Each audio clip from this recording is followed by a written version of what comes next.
নমস্কার বন্ধুরা, আবার চলে এসেছি তোমাদের সামনে একটা নতুন ভিডিও নিয়ে। খাবে নাকি থোড়ের রেসিপি? থোড়ের রেসিপি খাবে? চলো একটা থোড় দিয়ে নতুন একটা রেসিপি তৈরি করি।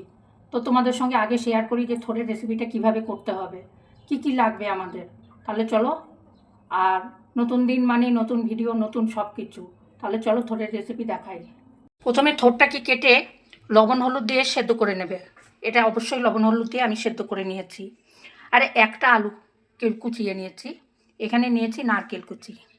এখন কড়াইতে তেল দিয়ে প্রথমেই আমি আলুগুলো ভেজে নেব লাল লাল করে। সাদা তেল দিয়েছি, আর সাদা তেলের ভেতরে দিয়েছি আমি গোটা গরম মশলা।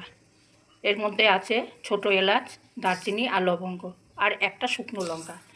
এখন কিছুটা জিরে ফোড়নও এর ভেতরে দিয়ে দেবো। তো প্রথমেই আমি আলুগুলো ভেজে নেব।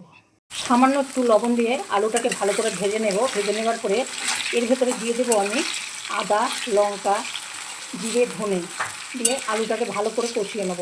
আলু দেওয়ার কারণ হচ্ছে থোড়ের ঘন্টটা বেশ একটু টাইট টাইট হবে, একটু মাখা মাখা হবে, ওই জন্য আমি একটা আলু দিয়েছি এর ভেতরে। এইভাবে থোড়ের ঘন্ট করলে খেতে খুব টেস্টি হয়। আলুটা খুব সুন্দর করে কষিয়ে নিয়েছি। এখন আমি থোড়টাকে এর সঙ্গে অ্যাড করে দেবো। থোড়টা সেদ্ধ করে চিপে রেখেছিলাম, থোড়টা দিয়ে দিলাম।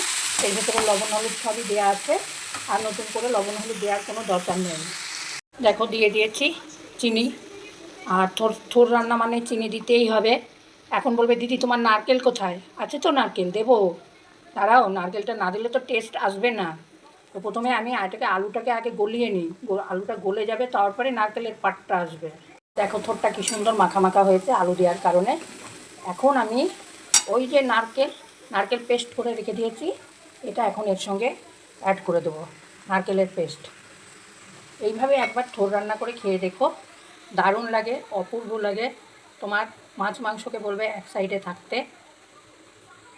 তাহলে দেখো বন্ধুরা কেমন হলো। এটা কিন্তু আমি সব সময় করে থাকি। এটা কিন্তু খেতে হেভি টেস্টি হয়, খুব সুন্দর লাগে খেতে। এটা তোমরা একবার বাড়িতে ট্রাই করে দেখতে পারো। খুব বেশি খরচ নয়। থোড়ের তো খুবই কম দাম, কিন্তু কম দামে এত সুন্দর একটা সবজি তৈরি হয়, না করে খেলে বুঝতে পারবে না। আর একটা কথা বলবো বন্ধুরা, তোমরা যদি ইউটিউব থেকে দেখো তাহলে সাবস্ক্রাইব করে দেবে, আর যদি ফেসবুক থেকে দেখো তাহলে একটু ফলো করে দেবে, ইনস্টাগ্রাম থেকে দেখলে একটু লাইক করে দিও বন্ধুরা। এই অনুরোধটুকুই রাখলাম।